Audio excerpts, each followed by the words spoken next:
భగవంతుడు నాకు ఒక సినిమా నటుడిగా మీ అందరి గుండెలో స్థానం పొందే అవకాశం కల్పించు. చాలా ఆనందం నాకు. కానీ అది నా డబ్బు సంపాదనకు, నా పేరుకో, నా కుటుంబానికి అయితే నాకు ఎప్పుడు ఆనందం కలగాలి. అంటే మీరు కూడా సినిమాని సినిమాగానే చూడండి, సినిమాని మీద అభిమానాన్ని సినిమాగానే చూడండి. కానీ సినిమా వేరు, రాజకీయాలు వేరు. సినిమా వేరు, ప్రజాస్వామ్యం వేరు.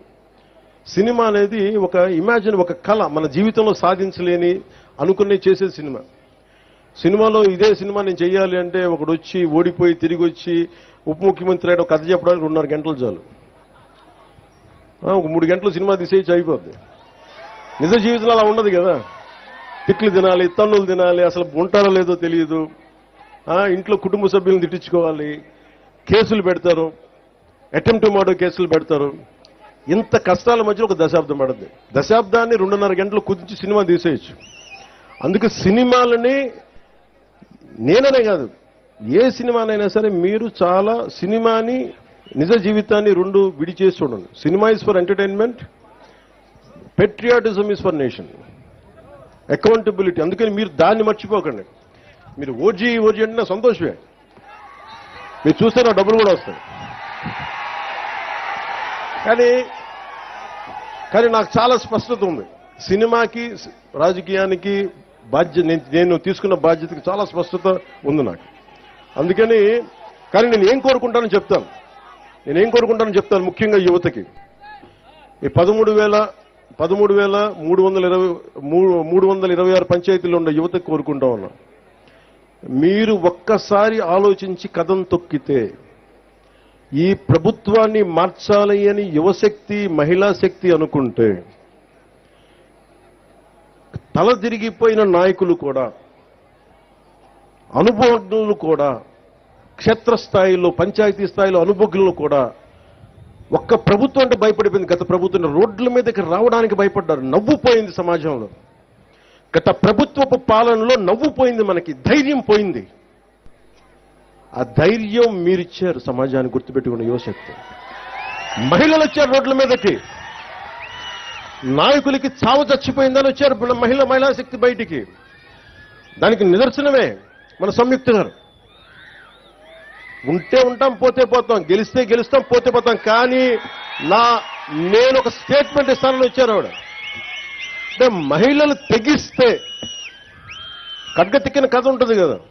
యుద్ధం నుంచి పారిపోతే భార్య తల్లి ఇద్దరు కూర్చోబెట్టి యుద్ధం నుంచి పారిపోయి ఇచ్చావు కదా అని చెప్పి పసుపానం గాజులు పెడతారు, నువ్వు కూడా ఇట్లా కూర్చోవని చెప్పి.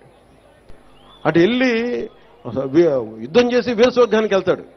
అంటే ఎందుకంటే ధైర్యం కోల్పోయిన సమాజంలో ఇద్దరు పనిచేస్తారు. ఆడబిడ్డ, యువకుడు.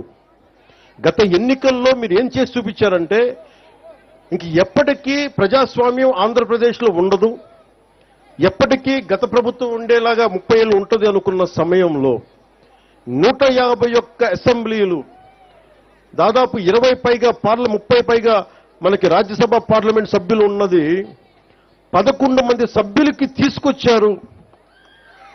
4 ఎంపీలకి పట్టుకొచ్చారంటే ఇది మీ సంకల్ప బలం. మాలాంటి వాళ్ళు పోరాటం చేసిండొచ్చు, చంద్రబాబు గారు లాంటి అనుభవజ్ఞులు రోడ్ల మీదకి వచ్చి పోరాటాలు చేసిండొచ్చు. కానీ మా లాంటి వాళ్ళందరికీ కూడా మీరు వెనక రాకపోతే, యువత, మహిళా శక్తి లోపల ఉండి ఇది మారాలని మీరు అనుకోకపోతే ఇంత అపూర్వమైన 164 అసెంబ్లీలు మేము గెలిచే వాళ్ళం కాదు. మీరు అనుకోకపోతే,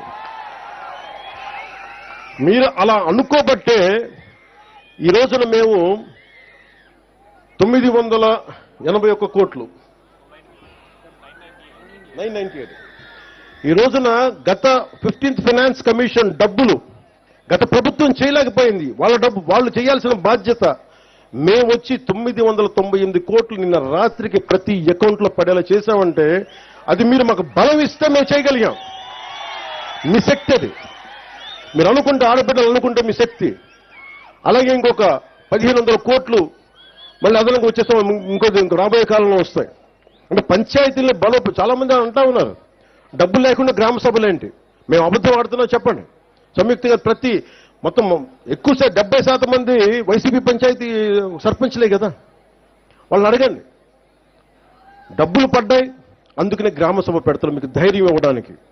ఎందుకు యువతకి చెప్తున్నానంటే, మీరు సినిమాలో ఆనందం పెట్టండి, తిరగండి, సరదాగా తిరగండి, మీరు విందులు వినోదాలు చేయండి, కానీ సమాజం పట్ల, మీ గ్రామాల పట్ల, దేశం పట్ల బాధ్యత అయితే మర్చిపోకండి. అదొకటే నా రిక్వెస్ట్. మీరు నాకు ఎన్ని చప్పట్లు కొట్టినా, మీరు ఎన్ని లక్షల కోట్ల సార్లు ఓజీ అన్నా, మీరు సీఎం అన్న నాకు ఆనందం రాదు, కానీ మీరు దేశం కోసం నిలబడితే మటుకు నాకు వచ్చే ఆనందం ఎవరికి రాదు. అంత నమ్ముతాను మిమ్మల్ని. అని ఎందుకు నేను ఇంత తపన పడుతున్నాను యువతకి, మహిళల కోసం అంటే, మీరే వెన్నెముక ఈ దేశానికి. ఇంట్లో పోరాటం చేసి ఇంటికి వెళ్ళే యువకుడికి పక్కన అండగా ఉండే కూర్చొనే ఒక తల్లి, నీకు అన్నం పెట్టే తల్లి, నీకు చేదోడు వాదోడుగా ఉండే చెల్లి, ఇంట్లో వస్తే కష్టం వస్తే పక్కగా ఒక భార్య స్థానంలో ఉండే ఒక పత్ని, వీళ్ళెవ్వరూ రకరకాల ఆడబిడ్డలు రకరకాల పాత్రలు పోషిస్తారు మన జీవితాల్లో. వాళ్ళందరి మనకి సహకారం లేకపోతే మనం ఏమీ సాధించలేం. అందుకని ఆడబిడ్డలకి సంరక్షించే రాష్ట్రంగా, రక్షణ కల్పించే రాష్ట్రంగా ఉండాలని నేను చాలా మనస్ఫూర్తిగా కోరుకుంటున్నాను. ఆ దిశగా మేము అడుగులేస్తాం.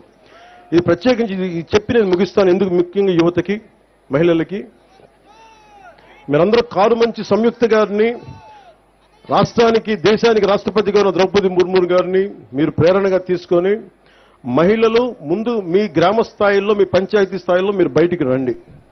సమస్యల మీద మీరు నిలదీయండి. మీకు ఇన్ఫర్మేషన్ బోర్డు ఉంటుంది ప్రతి పంచాయతీలో. ఈ పనులు ఉన్నాయి, ఈ పనులు బోర్డులు కనిపించాలి. డిస్ప్లే బోర్డు పెట్టమని చెప్పి మన పంచాయతీరాజ్ కమిషన్ కృష్ణదేజ గారికి తెలియజేయడం జరిగింది. అదే ఆయన మొత్తం డిపార్ట్మెంట్ అంతా దాన్ని తెలియజేస్తాను మీకు. మీరు ప్రత్యేకంగా చూస్తూ ఉండండి. రెండు, యువతకి ప్రతి ఒక్కరు పెద్దవాళ్ళు అయిపోతారు, నాతో సహా.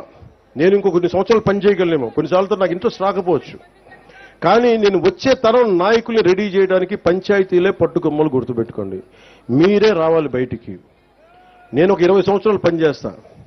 20 సంవత్సరాల తర్వాత ఇప్పుడున్న 15 ఏళ్ళు, 18 ఏళ్ళు, 20 ఏళ్ళ యువకుడు బయటికి రావాలంటే నాలాంటి వాడికి 15 సంవత్సరాలు పట్టింది. సినిమాల్లో 20 ఇయర్స్ పనిచేసి ఇంకో 15 సంవత్సరాలు రాజకీయాలు కింద మీద పడితే ఒక చిన్నపాటి ఒక విజయం లభించింది. 21 సీట్ల విజయం లభించింది అవుట్ ఆఫ్ 175. అలా అంత నలగాల్సి వచ్చింది. అలాంటిది ప్రతి ఒక్కరు కూడా నలగందే, అనుభవం రాందే మీరేం చేయలేరు. సో మీరు కూడా ప్రతి ఒక్కళ్ళు ఒక ఉదాహరణ చెప్తాను. బెంగాల్ డివిజన్ టైంలో 1906లో లార్డ్ కర్జన్ వైస్రాయ్గా ఉన్నప్పుడు 1906లో బెంగాల్ డివిజన్ జరిగినప్పుడు ఆ రోజున అందరూ నాయకులు అడ్డుపడ్డారు. బెంగాల్ డివిజన్ ఆపేశారు ఒక రాష్ట్ర విభజనకి. బ్రిటిష్ కాలంలో మళ్ళీ దేశం పాకిస్తాన్గా, ఇండియాగా విడిపోతుంటే, దాన్ని జరిగిపోతుంటే పటేల్ గారిని అడిగారండి, మీరు ఎందుకు ఒక రాష్ట్ర విభజన, బెంగాల్ విభజన జరుగుతుంటే మీరు అందరూ నిలబడ్డారు, ఆప్ చేశారు, కానీ భారతదేశం 2 ముక్కలుగా నిలబడి విడిపోతుంది, మీరు ఎందుకు ఏం చేయలేదంటే, వృద్ధాప్యం వచ్చేసింది, పోరాట పటిమ తగ్గిపోయింది, అందువల్ల మేము వదిలేయాల్సి వచ్చిందని. అందుకని చెప్తున్నాను, ముందస్తుగానే పంచాయతీ నుంచి మీరు నాయకత్వాన్ని పెంపొందించుకోండి. భవిష్యత్తులో మీరే నాయకులు కండి. 13,326 పంచాయతీల నుంచి కొత్త నాయకులు రావాలి. నాయకులు రావాలంటే గ్రామ సభల్లో మీరు బాధ్యత తీసుకోండి. మీరు మహిళల్ని, మీరు యువత కలుపుకొని మీరు బాధ్యత తీసుకుంటే తప్ప గ్రామాలు పచ్చగా కనిపించవు.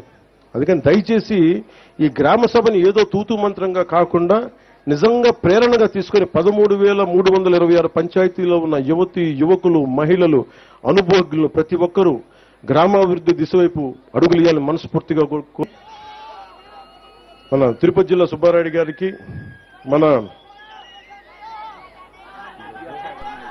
విద్యాసాగర్ గారికి, మన జిల్లా ఎస్పీ విద్యాసాగర్ గారికి, కలెక్టర్ గారికి పేరు పేరున అందరికీ, జాయింట్ కలెక్టర్స్ అందరికీ పేరు పేరున ధన్యవాదాలు తెలుపుకుంటూ, వేదికపై ఉన్న నాయకులందరికీ మరోమారు ధన్యవాదాలు తెలుపుకుంటూ సెలవు తీసుకున్నాను.